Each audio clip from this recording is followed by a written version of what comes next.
Good evening and welcome to the Election Late Show. The campaign gathers pace. Let's build up some suspense. Stand by for inaction. I believe it's what you said. To come in now. Hold on, Natalie. Don't put him off now.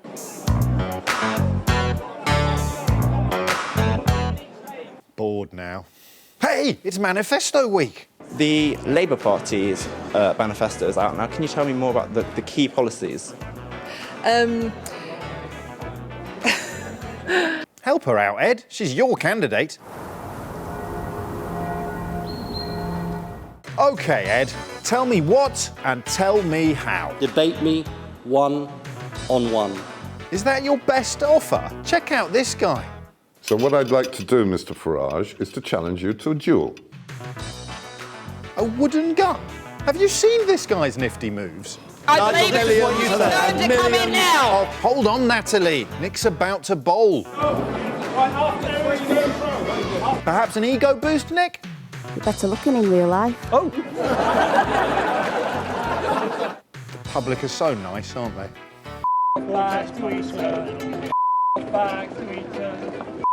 Speaking of education... do you know who you'd vote for? UKIP. You'd vote UKIP? This could get awkward. Yeah, why's that? Like get all the foreigners out of the country. Oh, really? Oh, OK, well... How's the manifesto recall going? Sorry, Labour's key policies. Yeah, Labour. Books? Balance? The absolutely core policy is to balance the books. Meanwhile, on Channel 4 News... My buttocks are smooth, my mind is clear, vote UKIP. Did he say something about buttocks?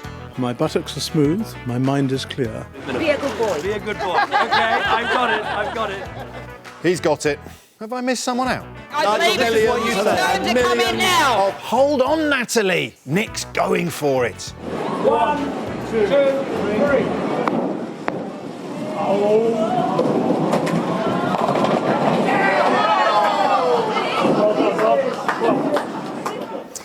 Every Friday night until the election, we will be bringing you an in-depth and occasionally irreverent roundup of the week's campaigning. And with the help of unbelievably modern technology, the odd senior candidate, a smattering of commentators and what the politicians still insist on calling ordinary people, we'll try to work out what's crashing and burning with the voters and what's lighting up their pleasure centres like a Christmas tree. Joining me live from their living rooms will be some of those voters to explain the what and the why of it all and to reflect here in the studio. Well, finally, it is your time to get in now, Natalie. Natalie Bennett, who leads the Green Party and who you saw fighting away in last night's debate. Jim Carver, who has heard all those Bill jokes 1,000 times already and sits in the European Parliament for UKIP. Peter Hitchens, who writes for the Mail on Sunday. And the comedian Shappi Khorsandi. Before we kick off, Natalie, I'm concerned that I might lose control of this room and you may feel similarly sidelined to how you did last night. So we've invented something for you. If you press that button, you will be invited to intervene at your pleasure. Can you just make sure it's working? I believe it's what you said. To come in now. Perfect. And we'll continue the subversion if we may. I'm not going to ask the politicians how they think their party has done. I'm going to ask you how you think UKIP has done this week, Natalie Bennett. Well, I think if we judge from the leader debate and general verdicts from the public around the country, quite badly. And I think we're going to see a situation where UKIP is coming under great scrutiny, and I very much welcome that. I think we've seen far too much time where the UKIP arguments, particularly on immigration, haven't been challenged, and I hope to see them getting much more challenge. Jim Carver, how have the Greens done? I think they've had a very bad week. Survation poll tonight has put UKIP on 17%. It's put the Green Party on 3%. It's quite clear that the Greens, and we saw the behaviour of all the leaders in last night's leaders' debate coming together, and very much UKIP. Nigel stood out as the candidate challenging the establishment, and I think that was very clear. And that is where I think the opinion polls is now showing us pulling well clear and actually putting us in a very strong position running into the last fortnight of the campaign. So you both thought each other did appalling? Of course we would do, wouldn't we? Shappi Khorsandi, have you got a winner of this week? Oh, I'm still I'm still upset about what that little boy said in the titles. I'm going to vote you. I'd vote UKIP to get all the foreigners out. My blood's frozen, I'm afraid. That's so terribly sad that that's trickled down and that's what a little kid thinks. Is it reflective of any bigger pictures, do you think? Yes, I think I'd like to take him and raise him as my own.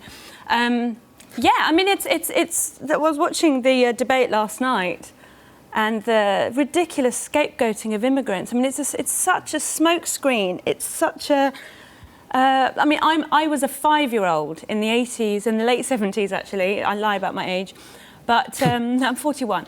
But I remember being 5 years old and this family in the car drove past my mother and I, and they were shouting at us, go home, go home. And I was 5, and I remember tugging my mum's arm saying, tell them we are going home, because we only lived up the hill. And as a 5-year-old, I looked at their faces and I saw that hostility and I realised they meant this pavement that I was walking on. They were telling me it wasn't my right to walk on.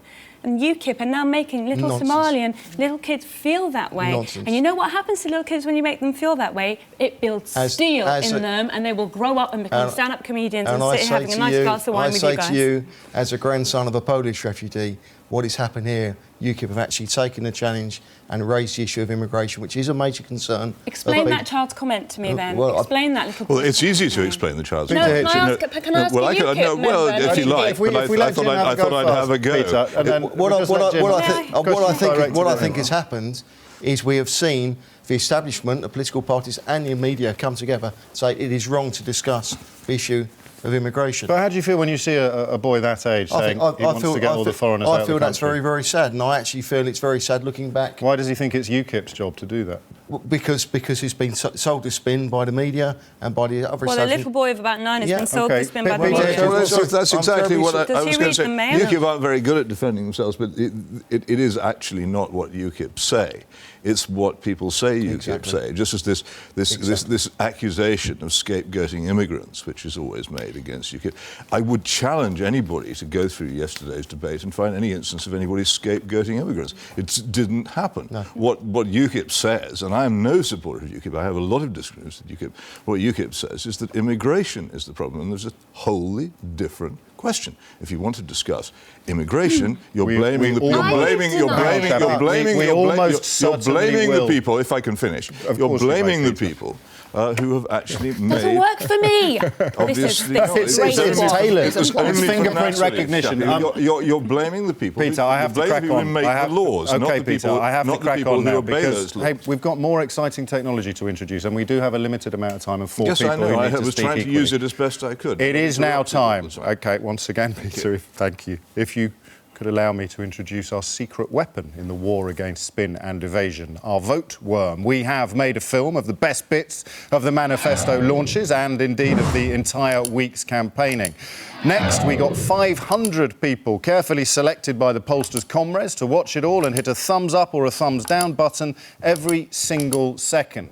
It all ends up creating this red line of weighted data that goes up and down, as you can see, according to the national whim. So, let's have a look at how this week has played out for the leaders, starting with Ed Miliband and his budget responsibility triple lock. That budget will only be presented when that has been verified by the Office of Budget Responsibility. The next Labour government will meet our fiscal rules, with the national debt falling and a surplus on the current budget. A triple lock. All migrants that come to Britain will have to have their own health insurance, and nobody will be able to access the benefit system until they've been in Britain for 5 years, paid their taxes and obeyed the law. Something, of course, that is, again, only possible outside membership of the European Union. The Liberal Democrats will add a heart to a Conservative government and a brain to a Labour one. Our public service is cut to the bone. Our communities divided. Our shared British values of decency, of tolerance, of generosity just cast aside. Look, there'll be people watching this programme who go out, who work damn hard every day. They pay their taxes. They don't pay their taxes so that people who can work choose not to. The reward sometimes for irresponsible behaviour can drive people mad, can drive me mad, and that's one of the reasons to reform welfare. I'm talking about it as, the post-Thatcherite age. We finally move on from that kind of philosophy that accepts that greed is good, that you have some kind of trickle down, which we know doesn't work. There is indeed details spelt out on the citizens' pension, which would actually give every single pensioner £180 a week and couples £310 a week. And what that does, those figures are set so that no pensioner is living in poverty. How are you paid for them? And what we're paying, the bulk of that is paid for by removing the tax relief on private pensions.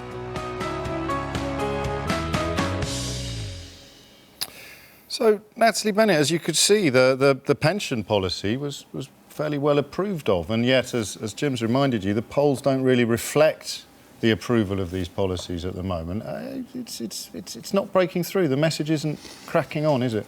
Well, I think we're making a real impact, and if you look at where the Green Party's come from over the past 5 years since the last election. In the last election, we had 1 in 100 people voting for us. In this election, the polls are showing, on average, at least 1 in 20, and in some of the polls considerably higher than that. And of course, what we've also seen since then is the Green surge.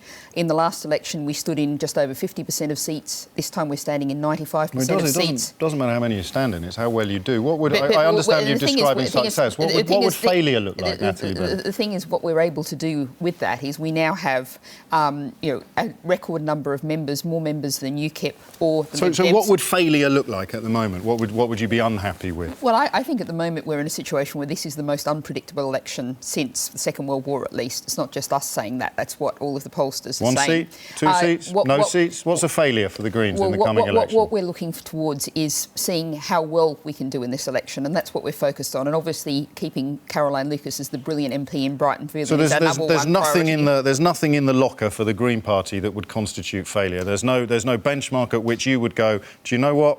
This hasn't worked. Well, I think what we have to do is wait to see what the election result looks like to see what the people say on the 7th of May.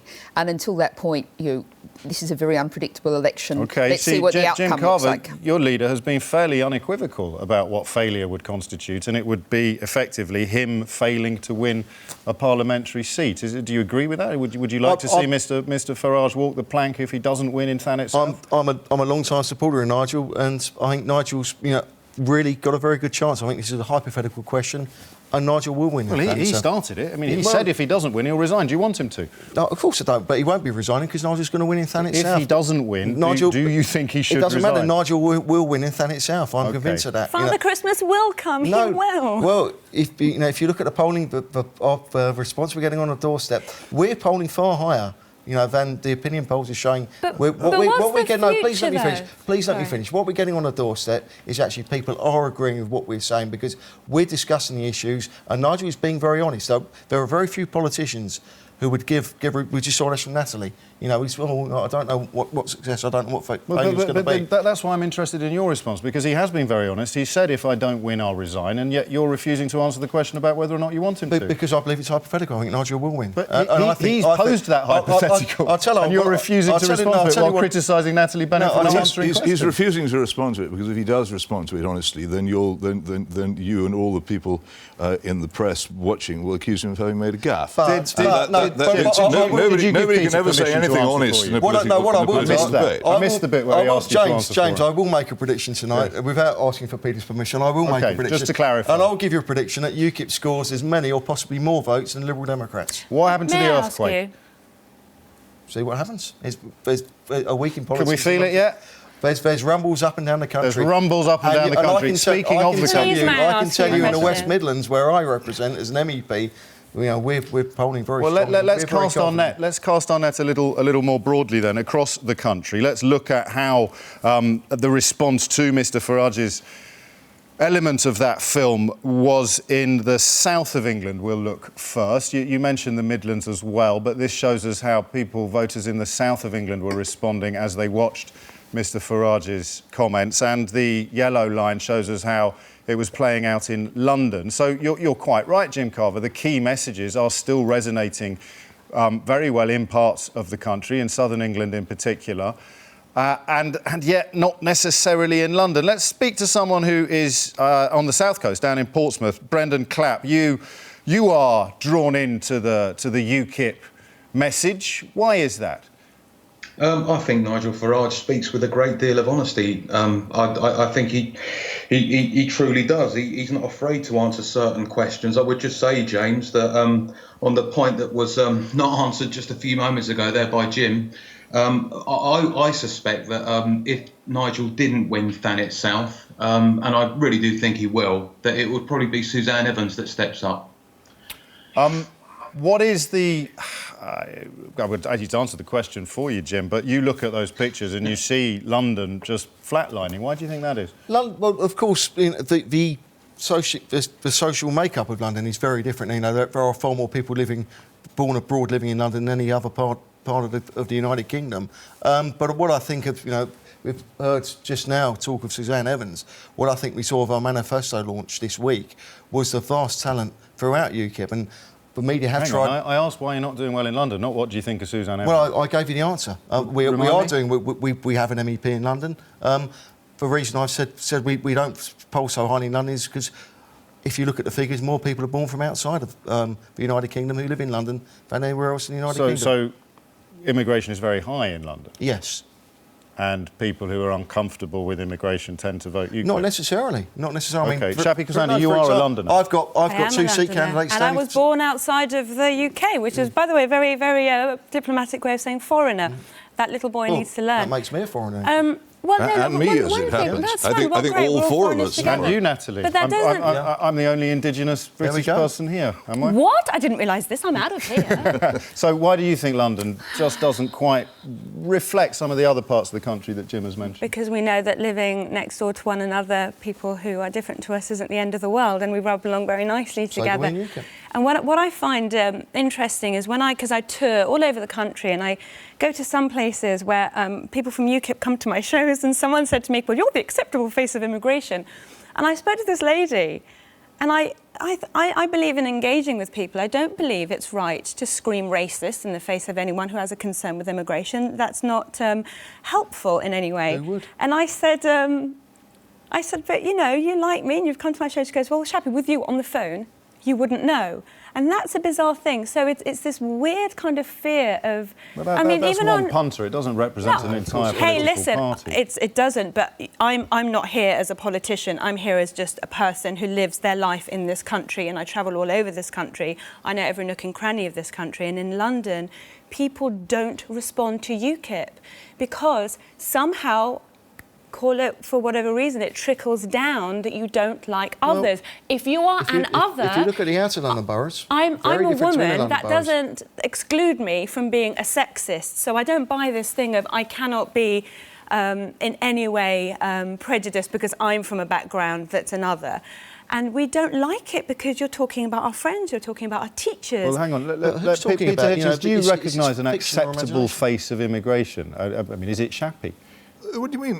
Whoever says there wasn't an acceptable face of immigration? The whole premise of your argument is that people who are critical of mass immigration are in some way prejudiced or bigoted against migrants.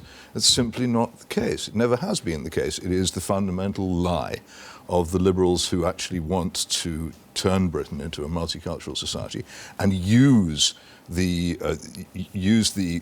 battering ram of the accusation of racism against anybody. I've no idea, but let me finish if I might. You had a long uninterrupted run. I'm going to get you a stopwatch. I'm less used to this than you. I don't need a stopwatch. I can tell, but if I can take up the thread where I was going, they use the battering ram of the accusation of racism. I don't think anyone has yet. Against anybody. It's been implied in everything that you've been saying. Against anybody who suggests that uncontrolled, unlimited mass immigration is a politically and socially dangerous policy, which I think an awful lot of people think that it is without having a scrap of bigotry in them. And what's interesting, James, is I represent the West Midlands, you know, a large region, and I get a lot of engagement, do a lot of work with British ethnic minorities, certainly within Birmingham and Wolverhampton. And the feeling is those communities feel very let down, their youngsters. They are the very youngsters who are having such difficulty getting jobs because they've been competed against in uncompetitive, unskilled job. Let's see, Natalie. I promise. You could have used your button there. You missed a trick. Let's see how Mr. Farage registers with the supporters of other parties, and I mean, inevitably, perhaps on this specific issue. You can see here how UKIP sympathisers responded to Mr. Farage's speech. The Conservatives, pretty positive too, and then, as Peter pretty much predicted, the Labour Party spectacularly unimpressed. I'm going to go to Kim Hurd, who is originally from Lancashire, because as I understood the UKIP project at this election, it is identifying sort of traditional Labour voters, particularly from the north, that was at the top of their priority list. You are a traditional Labour voter and you are from the north. Are you feeling wooed, Kim? Well, I know that UKIP want people like me to vote for them. I'm white working class. I've lived in loads of ethnic diversity areas like Bolton, Bradford, Leicester. And my friends up north, back home, they love UKIP. They think they're going to stand up for what they believe. The kids I teach see them as an amazing alternative. But I'm uncomfortable with them. They're not going to get my vote. And they're not going to get my vote because the policies are going to hurt the working classes more than the Tories. They focus on dividing the population, making others out as different and using them as scapegoats. They're blaming them for society's ills. And I can't vote for a party which perpetrates that myth. And that's a traditional Labour voter. Bob Burnham in Nottingham, you're a traditional Conservative voter. Are you feeling yourself wobbling a little bit, falling into the UKIP camp rather than your traditional home with the Conservatives? No, not at all. It's still just a one-man band. Single issue, populist party. It's a massive issue, though, isn't it? And that's the point, Natalie Bennett. How does immigration play when you're out on the doorstep? Well, what I find is when I talk to people and they say, I'm concerned about immigration, and I say, unpick that, what does that really mean? What people usually say is one of three things. They either say, I'm concerned about low wages, I'm concerned about the housing crisis, or I'm concerned about crowded schools and hospitals. And all of those are huge and very reasonable concerns, and none of them are caused by immigration. They're caused by failures of government policy. Low wages, we have an inadequate minimum wage, inadequately enforced. You take the case, for example, of home care workers who are paid, many of them, less than the legal minimum wage because they're paid for a half-hour appointment there and an hour appointment there and not paid for the travelling time. The housing crisis, we've been relying on the market to rescue us from a shortage of housing for a decade or more. The market has failed. This butters parsnips on the doorstep, does it? This soothes people's fears? And you say to people, Right to Buy has seen us lose 1.5 million homes, the privatisation of our housing stock, and crowded schools and hospitals, the privatisation of the NHS. And in terms of schools, I usually just say Michael Gove, which pays people go, yes, I understand what you mean. Jim, are you worried by the sort of flat line for Labour? Because it was... Not at all, because it's not what we're seeing, James. Look at Hayward and Middleton. You're doubting the accuracy of the worm, Jim? Yes, Carver? I am. I'm sorry. Grief. I believe the worm has turned, James. 34... the 34th safest seat in the country, Hayward and Middleton, UKIP came within 617 votes of winning that parliamentary by-election. We saw what was out. I was out campaigning there.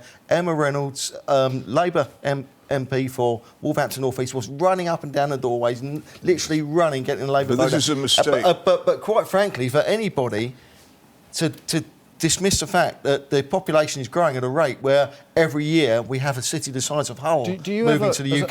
How can that not affect our housing policy? How can that not affect the strain on our schools indeed, and on our hospitals? As a UKIP politician, do you ever find yourself wishing you could talk about things other than immigration? Well, I don't speak out immigration that much at all. No. Yeah. It does seem to be the key issue. You don't seem to be interested in asking us about anything. I am. I can tell you what my view on the privatisation. It was what Mr Farage spoke about. In fact, I sit on the Foreign Affairs Committee of the European Parliament. In the recent AFET, I voted against. I was one of the few members of the European Parliament present who actually voted against recommendations from AFET committee to the European Commission on TTIP. If I could attempt to make a point which isn't about immigration, it seems to me that UKIP has made a grave mistake by concentrating in this campaign on winning parliamentary seats. At general elections, people retreat into their tribes. At by-elections, you can sometimes take seats from parties which would otherwise not lose them. At general elections, it doesn't happen. I think that the attempt to get Nigel Farage into Parliament may well fail and will in that case be disastrous for UKIP. UKIP's job was to take votes away from the Conservative Party to such an extent that the Conservative Party collapsed and made way for a properly Conservative Party rather than the fake which it is. By concentrating ludicrously on trying to capture parliamentary seats, you've actually taken a lot of the wind out of your own sails. Not at all. Well, you watch and see what happens. Already the effect is sails and wind notwithstanding, I am going to steer the ship that we all share a little closer now to Natalie Bennett's shores. I want to show you how young people in particular, they are of course supposed to be your best supporters. There's a perception that young people are particularly drawn to green policies. Let's have a look at how they found your contributions this week. We see that they've found yours increasingly impressive, but oddly, perhaps for young voters, they're quite conservative with a small c. They seem more drawn to the two big established parties than they are to either of the Green or the UKIP party, and the Lib Dems, rather worryingly, from their point of view, low as well. Why? Well, let's talk to Elvis Onweki up in Glasgow. You are here, Elvis, as the voice of an entire generation, the voice of youth. So what we saw there was the people quite like the policy that Natalie was explaining, but perhaps not enough to actually vote for the Green Party. Yeah, totally. I do think Natalie's opinion is very great. I think it's something that young people are very passionate about. But is it going to make any change in this election? I don't think so, which is why me, myself, is considering voting for the Conservatives, just because I think young people should have an opportunity to make a change in this election, more especially people like me that be graduating and going into the workforce. You want a party that has got something in place for you when you get out there. Natalie, young people, and Elvis isn't alone, as the worm showed us, they like elements of what you're doing, but not enough to necessarily go into the ballot box and put their cross where you want to see it. Why well, not? I think if you look at the polls, I mean, we've been polling very highly among the under-25s. Not as highly as you were in January. Indeed, the under-35s. But I think, I really want to pick up on the point that Peter said, and saying that as the election comes closer, people go back to the two traditional parties. I think that's assuming that the future of politics looks like the past. And what increasing numbers of people are saying is, perhaps I chose to vote in 2010, I chose to vote Lib Dem to keep the Tories out. That didn't work out very well. I'm going to try a different tactic this time, actually vote for what I believe in. And that's what the Green Party is calling for. Now, I would say to our voter in Edinburgh, if he indeed believes in the Tory party message, then by all means vote Tory if that's what you believe in. But many young people believe in what we're offering, which is zero university tuition fees, a minimum wage that's a living wage, a different kind of economy that delivers for the common good. The problem you've got is your manifesto isn't costed. And what was refreshing with regard, we set a very high benchmark when we launched our manifesto on Wednesday. That was independently audited. The Centre for Economic and Business Research. Indeed. And that is actually a benchmark that should be not just be set. It should be set to all political parties, because everybody can promise the earth to Uncle Tom, Cobley and all. But just talk to me about the other political parties, about Peter's suggestion that actually we are perhaps surprisingly seeing a retrenchment. It was supposed to be the election of multiple parties, but arguably the two big ones will still be duking it out come election day. Not so much. I'm not so sure. I mean, certainly from a UKIP perspective, for the first time since 1906, we won a party outside the government or opposition won a national election. You were expecting, I mean, the earthquake should have been underway by now. The People's Army should have been on the We've won march. 2 by-elections. What happened when Douglas Carswell stepped aside? Look, what we spoke about Hayward and Middleton. We were going to be wiped off the face of the earth after Clacton. Look at Douglas's support. Look what happened in, Mark Reckless in Rochester and Street. The Prime Minister was going to throw his kitchen sink at it. Well, Peter if he put Hitchens, the plug in, it might have been some help. Jim, we're going to run out of time, and I don't think anybody would want that to happen without hearing more from Peter Hitchens. Well, it is, I think, going to be undoubtedly the case that the minor parties lose support as the election approaches, because only Labour or the Conservatives can form a government, even in coalition. That doesn't mean things haven't changed. things have changed immensely. I think both those parties are moribund and will eventually die, and would die a lot faster if voters were less loyal to them. I wish people would be less loyal to them, but the truth is that everybody who actually looks at the figures and believes the opinion polls, which you should once you've read them carefully, can see that they've still got enough support to dominate Parliament after the election. That's the struggle you face. The problem with the Greens is they're actually not that different from either the Labour or the Liberal Democrats or the Tories. They have fundamentally the same policies. The problem with UKIP is that it's still marginal. It's effectively a dad's army, a dad's army party of Thatcherite exiles. I want to hear from Shappi Khorsandi before we all go home. Shappi Khorsandi, do you welcome a multi-party system? A multi-party? You want to see more smaller parties making more of an impact? Do I want to see... more of the smaller parties making more of an impact? I think they will do. I don't think it's a matter of whether I want to or not. I think they will do, because things move on and politics evolves, and it should do. And I wish... I would genuinely sit down and shush if UKIP were our next government, if I knew that 96% of people in Britain voted. I'd go, all right, OK, what really concerns me is apathy and not voting. And the turnout would be even. Look at the turnout. And the democratic deficit. There's nothing apathetic about not voting. Peter. OK, I'll just say good night while you carry on talking among each other. That is it for tonight. My thanks to all our guests. There'll be more vote worms and more voters next Friday. But until then, good night.